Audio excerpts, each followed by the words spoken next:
Hello, everybody, and welcome to this week's PermanenteDocs Chat. Thanks all for joining wherever you may be watching or listening. I'm your host, Alex McDonald. As most of you know by now, I practice family and sports medicine here at Kaiser Permanente in Fontana, California, as part of the Southern California Permanente Medical Group.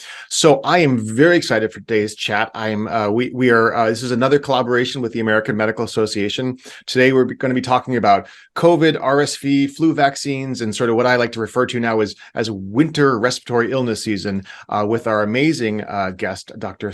Sandra Fryhofer. So, Dr. Fryhofer, thank you so much for joining us. Well, Alex, thank you so much for having me. I'm really looking forward to our chat.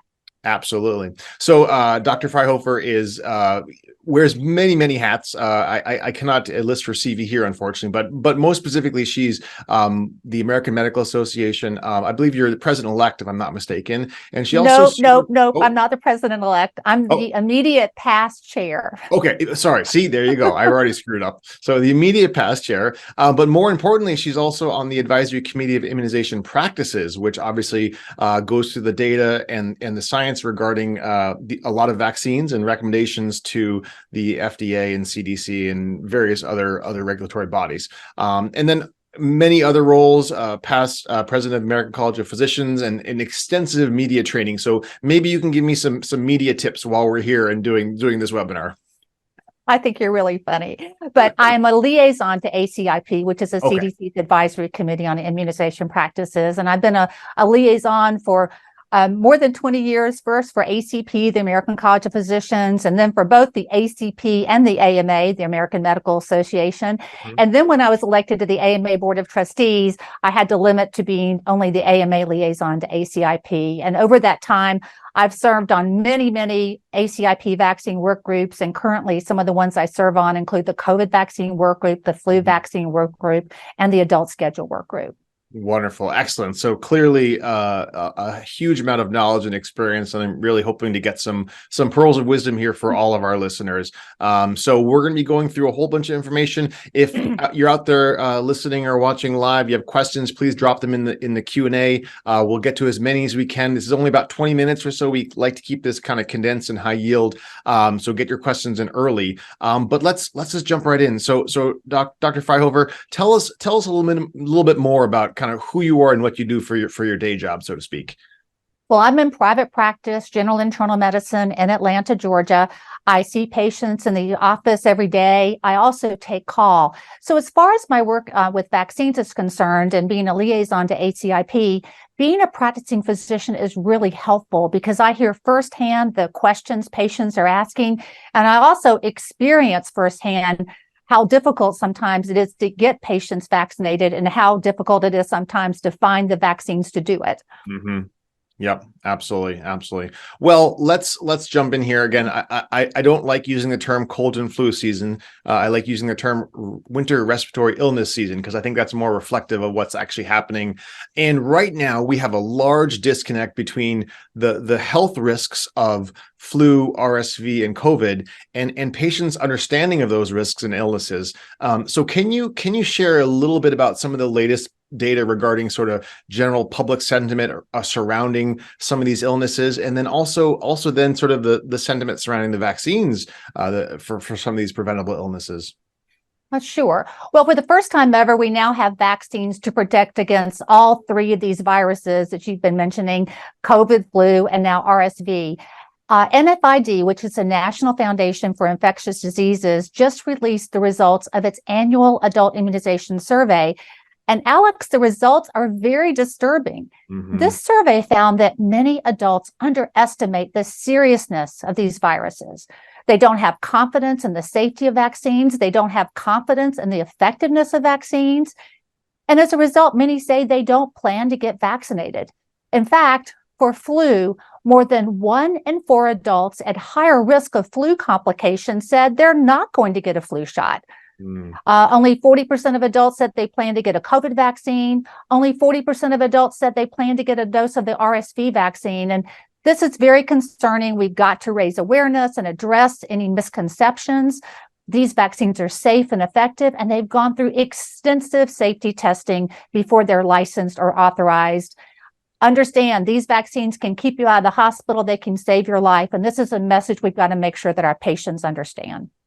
Yeah, I think I saw some of that data myself recently, and it's really pretty scary, especially as again a primary care physician. My job is to prevent, right? If we can prevent illness rather than just treat it once it's here, that's the panacea ultimately. And so this data was really concerning to me. So we'll kind of jump back to that more about sort of confidence and how to talk to patients about that. But let's kind of delve into a little bit some of the nitty gritty of some of these new vaccines and updated vaccines. And so let's start with COVID. So obviously we have a updated COVID vaccine for this winter. Can you tell us a little bit about this, how it's different from prior, and then who may be eligible for this as well? Sure. Well, a dose of the new updated COVID mRNA vaccine is now recommended for everyone aged 6 months and older. So this is a universal recommendation, just like the one we have for seasonal flu vaccines. The old bivalent BA4, BA5 Omicron booster is out. It's no longer authorized.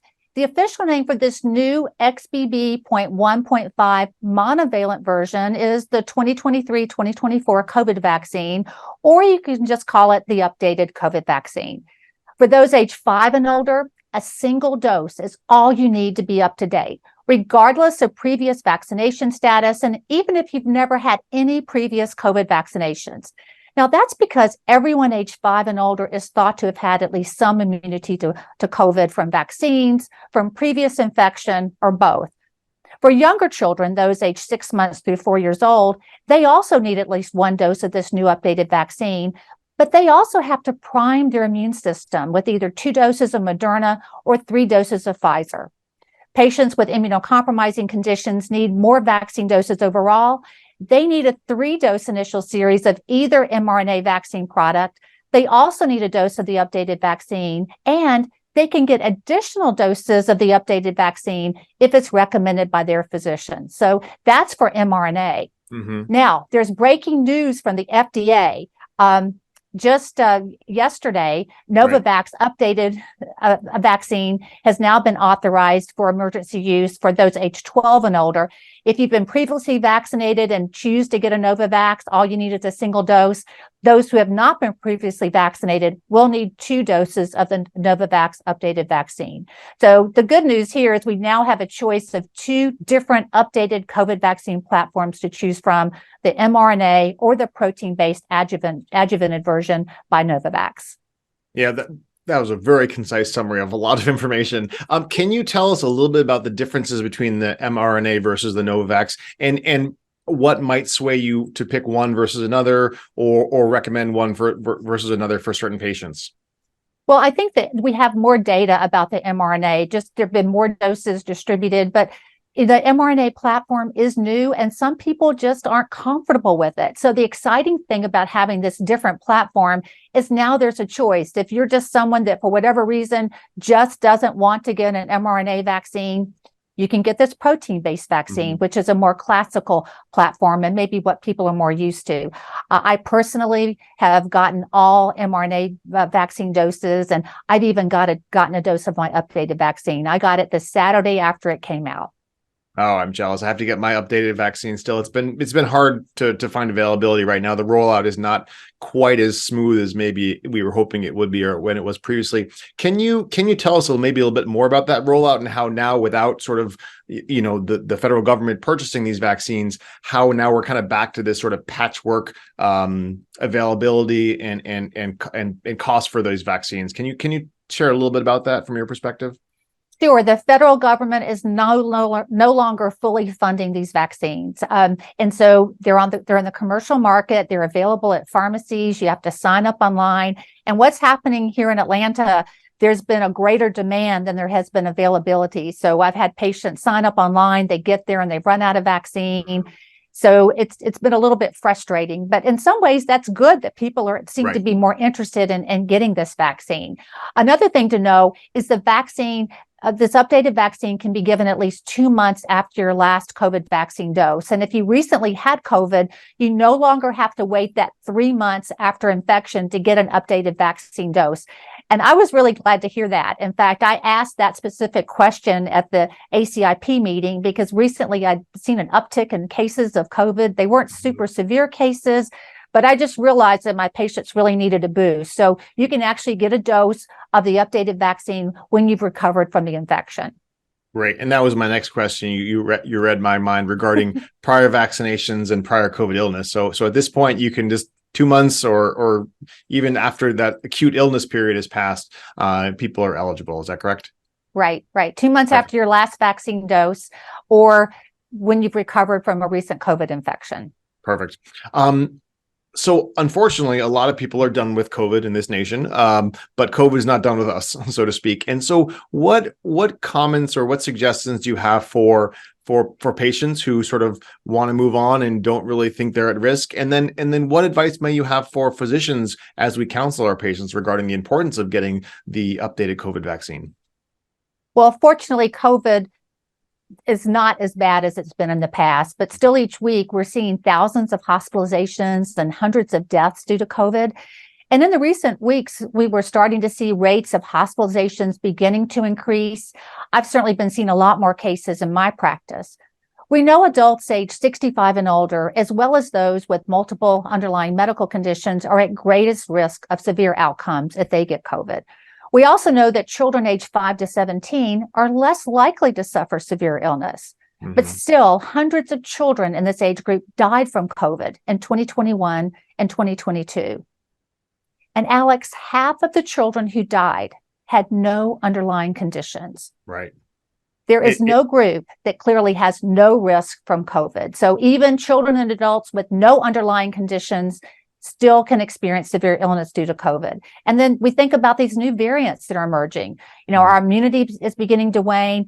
This updated vaccine will increase our immune response against circulating variants and will help protect us. Now, our challenge now is to find vaccine and to get it into arms. Right, exactly. And I always tell people the best vaccine is the one that you can get, especially if supply is short. And hopefully that problem will diminish over the weeks as things roll out, and those who want to get vaccinated are able to get their vaccine. With just one dose, hopefully that'll be less of a barrier than 2 doses, such as prior vaccine rollout.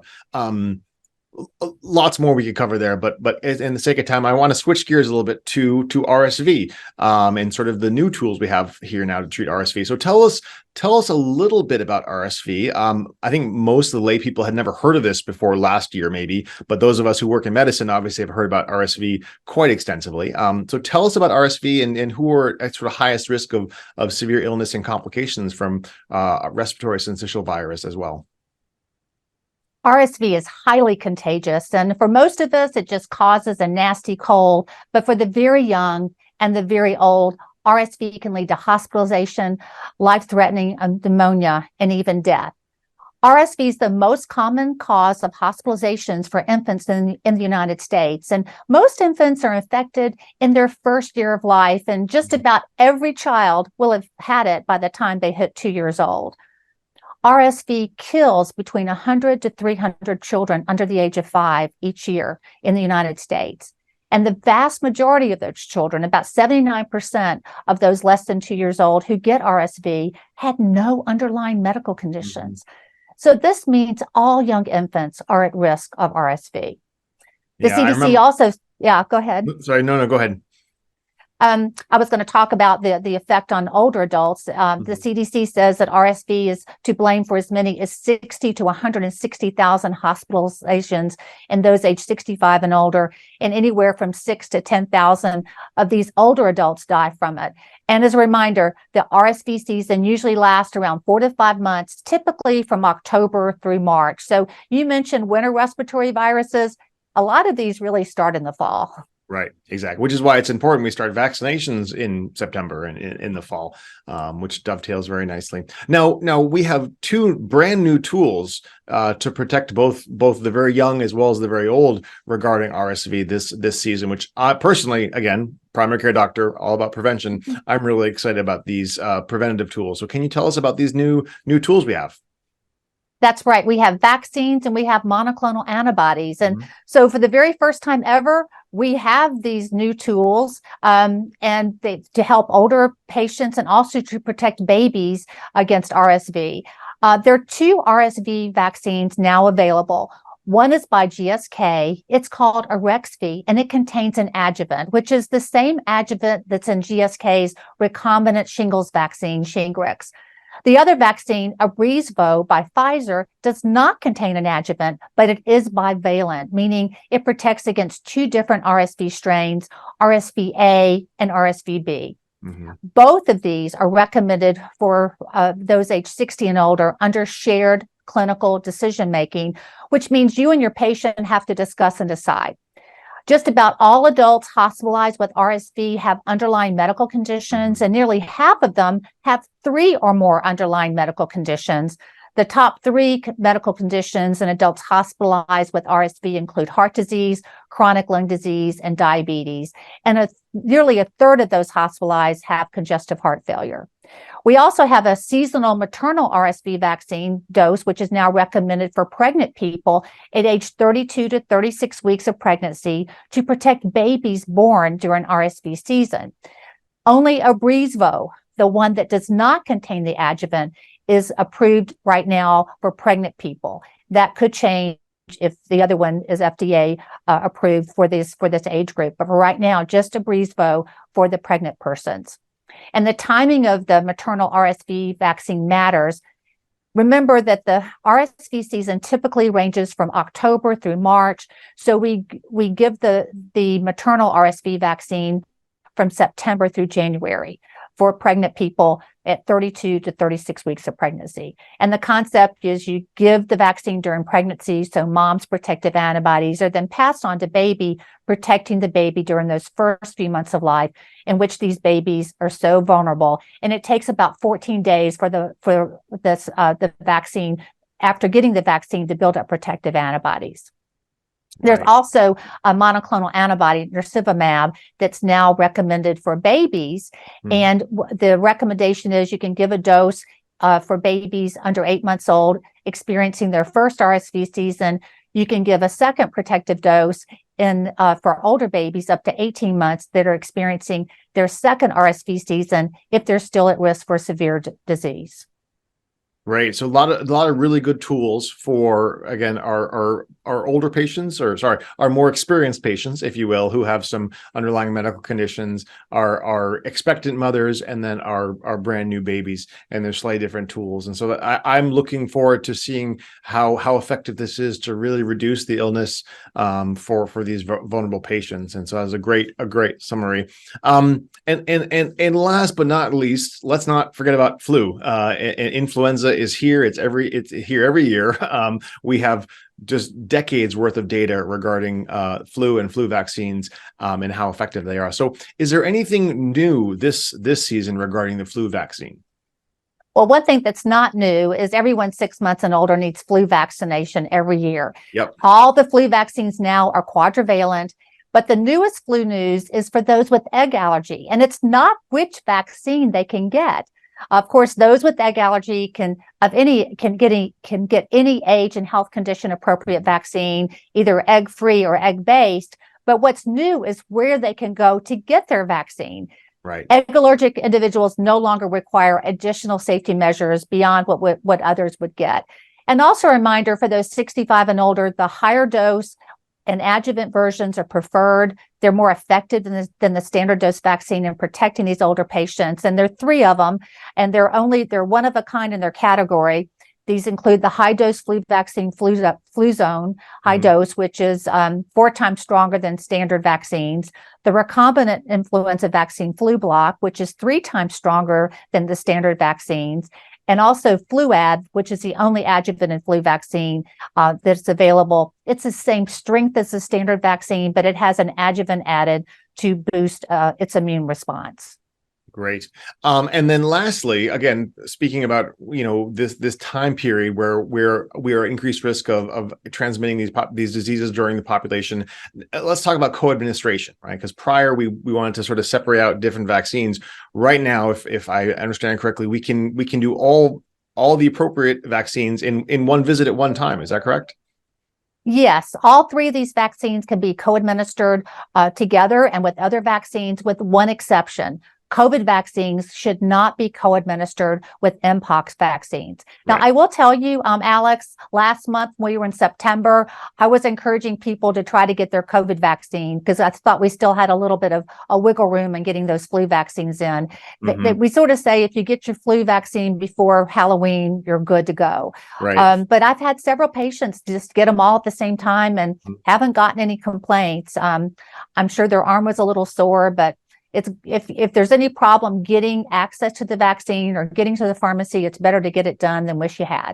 Yep. I always tell my patients, look, you're here now. Let's just get it done, taken care of. Yeah, you may feel a little more fatigued for the next day or two. Your arm may be sore, but the risk of being tired and a sore arm, pale in comparison to the getting ill and hospitalized and even potentially death. This has been such a good conversation. There are a couple quick questions from the audience here I want to touch on.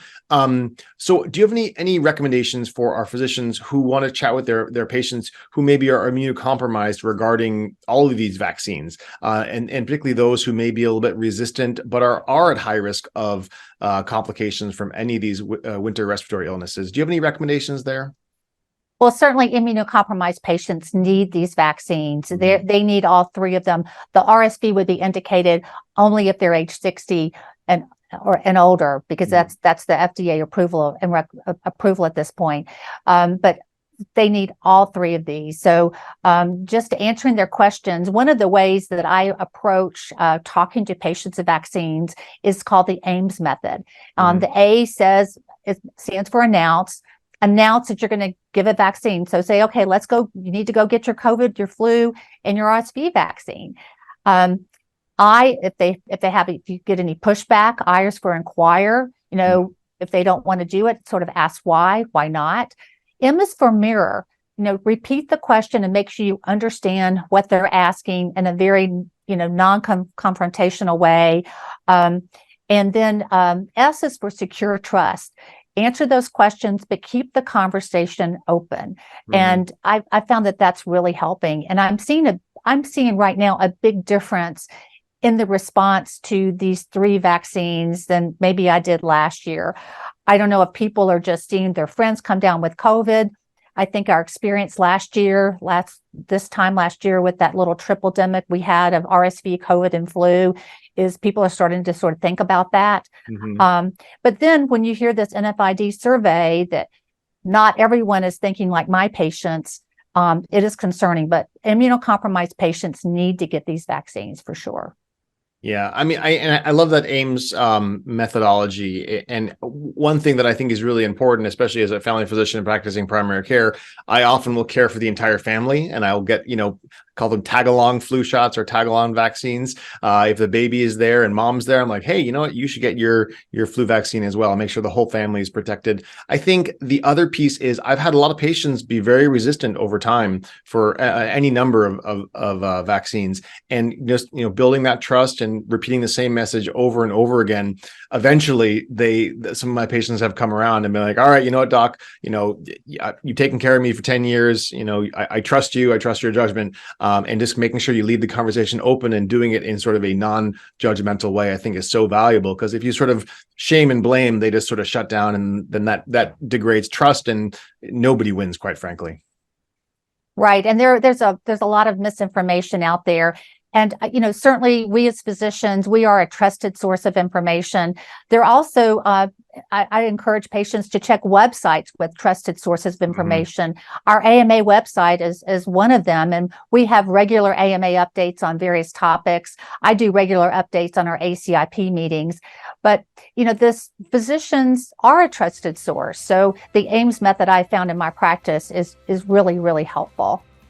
Wonderful. Well, this has been wonderful. Tons of information. So hopefully everyone out there listening can go back and listen to this again, or share it with friends or family, so we can all make sure we have the right information. So thank you so much for joining us. I really appreciate your expertise and taking your time for us today. Thank you so much, Dr. McDonald. And it's been a pleasure to be on your show today.